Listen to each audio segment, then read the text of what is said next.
श्री गणेशाय नमः. श्री स्वामी समर्थ. श्री गुरुदेव दत्त महाराज की जय. श्री गुरुचरित्र अध्याय 40. श्री गणेशाय नमः. सिद्धन म्हणे नामदार का अपूर्व वर्तले आणि एका वृक्षजाला काष्ठशुष्का विचित्र कथा ऐकपा. गाणगापुरी असता गुरु आला एक कुष्टी विप्रू आपस्तंभ गार्ग्य गोत्रु नामतया नरहरी येऊन या श्री गुरुमूर्तीशी नमन करी भक्तीशी करी स्तोत्र बहुवसी कर संपुट जोडोनिया. जय जया गुरुमूर्ती ऐकून आलो तुझी कीर्ती. भक्तवत्सल परमज्योती परमपुरुषा जगद्गुरु आपण जन्मनी संसारी वृथा जाहलो दगडापरी निंदा करीती द्विजवरी कुष्टी म्हणून स्वामिया. वाचिला वेद यजुशाखा निंदा करीती माते लोका.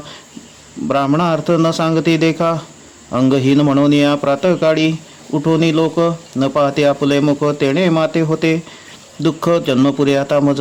आता धरुनी निर्धारू आलो स्वामी जगद्गुरु तुझी कृपा न होय जरी प्राण पुला त्याजीन. श्रीगुरु म्हणती द्विजासी पूर्वजन्मी महादोषाशी केले होते बहुसी म्हणून कुष्टी झालासी तू.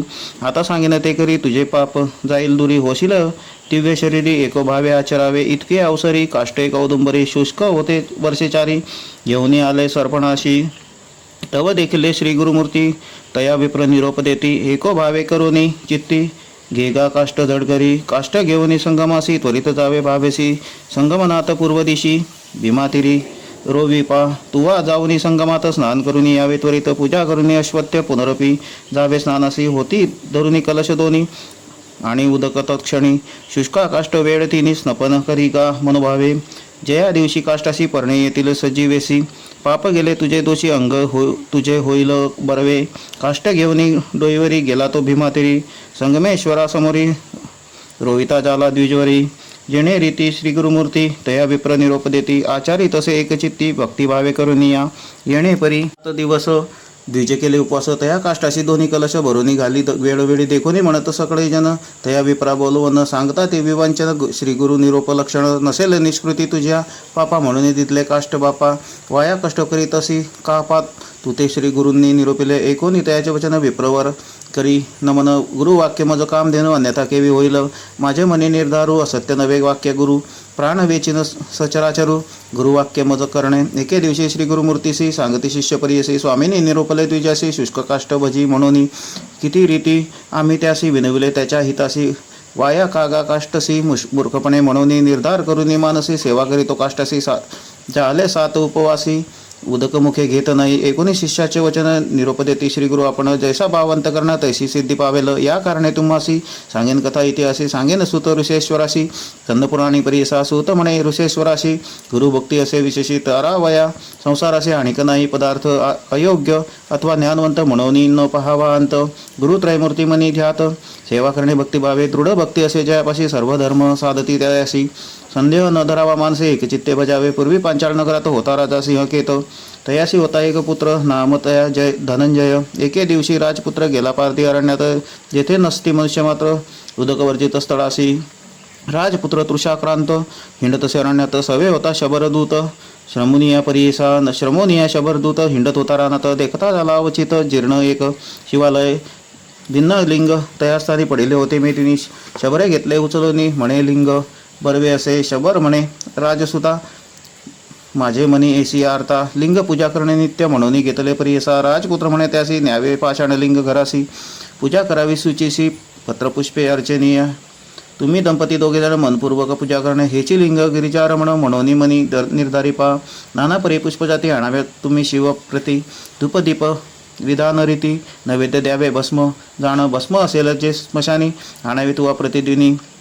द्यावा नैवेद्य सुमनी प्रसाद आपण बक्षावा. येणेपरी कुमरू तया शाबरा झाला गुरु. विश्वास केला निर्धारू शबरे आपुले मनात क्वचित काळ येणेपरी पूजा करी शबरी. एके दिवशी तया नगरी चिताभस्म न मिळेची.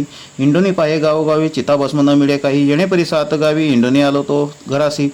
चिंता बहु शबरासी पुसता झाला स्त्रियशी. काय करू म्हणे तिसी प्राणापुला त्याजीनं. म्हणे जैसे गुरुने निरूपिले तैसे नैवेद्य पाहिजे दिले नाही तरी वृथा झाले शिवपूजन परियसा. ऐकुनी पतीचे वचन बोलले शबरी हसून. चिंता करिता किंकारण चिताभस्म देईन मी. मज घालून या गृहात अग्नी लावा तुम्ही त्वरित. काष्टे असती बहुत दहन होईल आपणासी. तेची भस्म ईश्वरासी उपहारावे तुम्ही हर्षी. व्रतभंग न करावा भरवसी. संतोष रूपे बोलत असे कधीतरी शरीरासी नाश पासे परियसी. ऐसे कार्यकारणासी देह आपला समर्पिन. 19 स्त्रियेचे वचन शबर झाला खेदे खिन्न. प्राणेश्वरी तुझा प्राण केवी घेऊ म्हणत असे. एकोणी पतीचे वचन विनवित असे ती अंगना. कैसे तुम्हा असे ज्ञान मिथ्य मोहे बोलत असा. देह सोडोनी आपणासी दहन करी वेगेसी. आपण होनी संतोषी निरोप देत ते परियेसा. ऐसे नानापुरी पतीसी बोधी शबरी परियेसा. घरात जाऊनी पतीसी म्हणे अग्नी लावी आता. संतोष होणे तो शबर बांधिता झाला घराचे द्वार. अग्नी लाविता थोर लागली ज्वाळा धुरंधरा. दहन झाले शबरीसी भस्म घेतले परियसी. पूजा करून शिवासी नैवेद्य दिठला अवधारा. पूजा करिता ईश्वराशी आनंद झाला बहुसी. श्रेयसी व दिले म्हणून येसी स्मरण नाही ते असे. नित्य पूजा करून प्रसाद हाती घेऊन आपले श्रेयस बोलून देत झाला शबर तो. त्या दिवशी तेणे परी आपले स्त्रिय ते पाचारी. कृपासागर त्रिपुरारी प्रसन्न झाला परियसा. त्याची शबरी येऊन उभी ठेवली हास्यवदनी. नैवेद्य घेतला नैवेद्य मागून घेऊन गेली घरात. बोलून स्त्रियशी शबर पुसत असे ती. दहन केले मी तुझशी पुनरपी केवी आलीस तू. शबरी सांगे पतीसी आठवण आपण आहे ऐशी. अग्नी लाविता घरासी निद्रिस्त आपण झाले देखा. महाशिते पीडित आपण होते निद्रिस्त. तुमचे बोल ऐकत उठवणे आले म्हणत असे. हे होईल ईश्वर करणे प्रसन्न झाला शूलपाणी. ऐसे म्हणतात तक्षणी निज स्वरूपे उभा ठेला. नमन करीत लोटांगणी धावणे लागती दोघे चरणी. प्रसन्न झाला शूलपाणी मागावर म्हणत असे. इह सौख्य संसारी राज्य दिले धुरंधरी. गती झाली त्यानंतरी कल्पकोटी स्वर्गवास. म्हणून श्रीगुरु शिष्यांशी सांगते झाले परियसी. विश्वासे करून द्विज हर्षी शुष्क काष्ट सेवित असे. जैसा भाव तैसी सिद्धी होईल सत्य त्रिशुद्धी. श्रीगुरुनाथ कृपानिधी सहज निघाले संगमासे. जाऊनी करीते अनुष्ठान पाहावया येते त्या ब्राह्मणा. देखून त्याच्या अंतकरण प्रसन्न झाले. तर एवढी हाती होता कमंडळ भरले सदा गंगाजळ. उचलून या कन्नर करकमळे घाली ती उदक काष्टाशी. तत्क्षणी काष्टाशी पल्लवाले परिसा. औदुंबर वृक्ष एसी दिसत असे समजता ते. जैसा चिंतामणी स्पर्श होता लोखंड होय कांचनता. तैसा श्री गुरुसुधा स्पर्शता. काष्ट झाला वृक्ष देखा. काष्ट दिसे गौदुंबर सुदेही झाला. तो विप्र दिसत असे सुवर्ण देही नर गेले कुष्ठ तत्काळी. मग मणी घाले मठासी समस्त शिष्य द्विजा सरसी. ग्राम लोक आनंदेशी येऊनी घेऊन येती आरती या. तया विप्र बोलवणी श्रीगुरु म्हणते संतोषणी. कन्या पुत्र धन गोधनी तुझी संतती वाढेल. तुझे नाम जोगेश्वर म्हणून ठेवले निर्धार. समस्त शिष्यांमध्ये थोर तुझी आमचा भक्त जाण.